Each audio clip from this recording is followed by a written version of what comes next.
मैंने बोला मेरे को दोबारा कोई मैसेज नहीं चाहिए आपसे। तकरीबन 11:30 बजे डॉक्टर साहब का फिर मैसेज आया, बोला साहब मैं पहुंच गया हूं जवान के पास, लेकिन जहां भी काट रहा हूं वहां पर खून है। अब ये डॉक्टर साहब सिविल से आए थे, 5 दिन हुए थे, उन्होंने कभी किसी को गोली से जख्मी होते हुए नहीं देखा था। तो जब वर्दी काट रहे थे इंस्पेक्ट करने के लिए, तो सारा शरीर खून से लथपथ था, उनको आदत नहीं था इस बात का।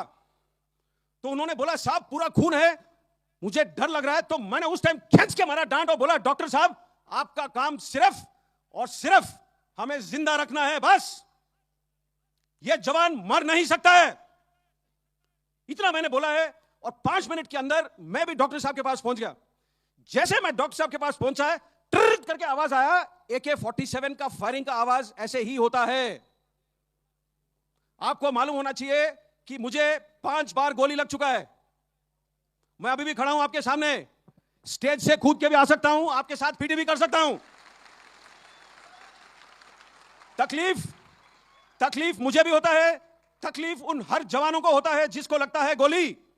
लेकिन मैंने बोला एक चीज है जो विज्ञान से ताकतवर है, दिल। उस दिल से चलता है यह फौज और इस फौज से चलती है यह देश। तो यह याद रखना है आपने।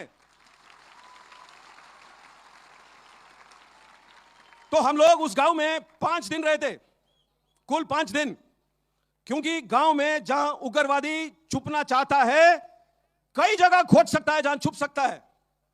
तो हर घर, हर कमरा, हर वो खेत, हर वो ट्यूबवेल, हर वो स्टोर हाउस, हर वो गोदाम, हर वो जगह ढूंढ ढूंढ के हमें 5 दिन लग गए थे।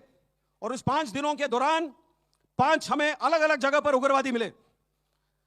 दूसरा दिन सुबह एक हेलीकॉप्टर आया था और जो हमारा जवान जो घायल हुआ था उसको लेकर के अस्पताल चला गया। छठे दिन हम लोग वापस आए और सबसे पहला सवाल मैंने जो ओहदेदार से पूछा कि साहब बंदा कैसा है, तो जवाब मुझे यह मिला कि साहब 2 दिन से अस्पताल से बात हो नहीं पाया है। मेरे परिभाषा में और आपके परिभाषा में कोई बहाना देना मंजूर नहीं होना चाहिए।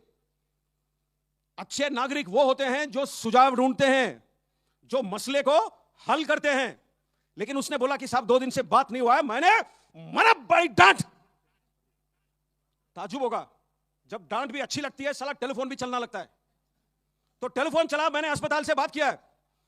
अस्पताल में जब ICU से कनेक्ट हुआ, अस्पताल में जो नर्स ड्यूटी पर थी उसने यह बात मुझे बताई, मैं आपको बताना भूल गया। जब हमारा बंदा अस्पताल ले जाया गया हेलीकॉप्टर के अंदर, उसके पेट के अंदर के हिस्से, जो स्टमक है, जो इंटेस्टाइन है, वो पॉलिथीन बैग में साथ डाला गया। पॉलिथीन बैग में हेलीकॉप्टर के अंदर उसके साथ। तो उसको चोट इस प्रकार से आई, जो नर्स ने मुझे बयान किया था मैं आपको बताता हूं। ये 2003 की बात है, 16 साल हो गए पूरे, 17 होने को आ रहे हैं। उसने नर्स ने बोला कि साहब उसके जो लेफ्ट वाला फीमर है, जो फीमर होता है, जो थाई का सबसे बड़ा हड्डी होता है शरीर का, वो 2 जगह पर फ्रैगमेंट हो गया। फ्रैगमेंट का मतलब क्या है? जो पेंसिल है जब आप तोड़ते हो तो 2 हिस्सों में टूटता है। फ्रैगमेंट का मतलब ऐसे, जो पेंसिल अगर 8 या 10 हिस्सों में टूटे वो फ्रैगमेंट है। तो उसका ये जो थाई बोन था 2 जगह पर फ्रैगमेंट हो गया था। इसीलिए डॉक्टर साहब जहां भी काट रहे थे उनको नजर आ रहा था खून। ज्यादा से ज्यादा गोली उसको लगी बाएं हाथ पर। क्यों? जो बुलेट प्रूफ जैकेट है जो हम पहनते हैं, वो सामने होता है पट्टी, लोहे का चादर, पीछे होता है लोहे का चादर। एक पतला चादर होता है पेट के लिए, एक पतला होता है गर्दन के लिए। ऊपर और साइड में खुला है। गोलियां लगे उसको साइड में। अगर आपने गोली नहीं देखा है आज तक तो मैं आपको बताता हूं। पेंसिल दिखाओ अपना, पेन दो, वेरी गुड। जो गोली का आगे वाला हिस्सा होता है इतना ही होता है और इतना ही पतला होता है। जब गोली लगता है बंदे को और बंदा पड़ा हुआ दिखता है आपको, अगर आप खोजोगे कई बार आपको गोली के निशान नजर नहीं आएंगे। लेकिन प्रॉब्लम क्या है?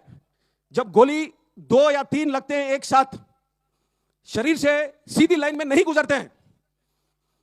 गुजरता ना सीधा चाहिए, लेकिन टेढ़ा मेढ़ा जाता है शरीर के अंदर।